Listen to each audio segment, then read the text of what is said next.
Hello friends, നമ്മൾ കോഴിക്കോട് മിംസ് ഹോസ്പിറ്റലിൻ്റെ ഓപ്പോസിറ്റുള്ള Kozhikode kitchen എന്ന് പറഞ്ഞിട്ടുള്ള റെസ്റ്റോറൻറ്റ് കേട്ടോ. ഇവിടെ ഇതാ നല്ല ഫ്രഷ് മീനൊക്കെ ഉണ്ട്. ഇത് നമ്മൾ ഏതാണെന്ന് വെച്ചാൽ സെലക്ട് ചെയ്തിട്ട് നമ്മൾ പറയുന്ന രീതിക്ക് അവർ ഉണ്ടാക്കി തരും. പിന്നെ ഒരുപാട് കോഴിക്കോടൻ പലഹാരങ്ങളും ഒക്കെ ഉണ്ട്. പിന്നെ കുറേ ടൈപ്സ് ഓഫ് കബാബ്സ് അവിടെ കണ്ടു. അപ്പോൾ ഞാൻ കാന്താരി കബാബ് ഓർഡർ ചെയ്തേ.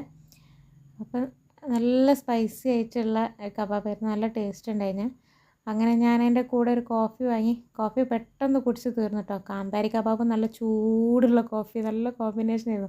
എനിക്ക് സ്പൈസി ആയിട്ടുള്ള ഭയങ്കര ഇഷ്ടമാണ്, അതിനോണ്ട് തന്നെ വലിയ കുഴപ്പമില്ല. അതിന് ശേഷം ഞാൻ പിന്നെ ഒരു ലൈമും കൂടിയും വാങ്ങി, എരിവ് അഡ്ജസ്റ്റ് ചെയ്യാൻ വേണ്ടിയിട്ട്. അങ്ങനെ ലൈമും കുടിച്ച് സംഭവം പൊളിയുണ്ടോ. പിന്നെ എനിക്ക് അധികം വിഷമമൊന്നും ഇല്ലാത്തതിനോട് ഞാൻ വേറെ ഒന്നും ഓർഡർ ചെയ്തില്ല. അങ്ങനെ കബാബും കഴിച്ച് കോഫിയും കുടിച്ച് ലൈമും കുടിച്ച് അവിടെ നിന്ന് മെല്ലെ ഇറങ്ങി. അപ്പോൾ ഓക്കെ, ബൈ, ടാറ്റാ.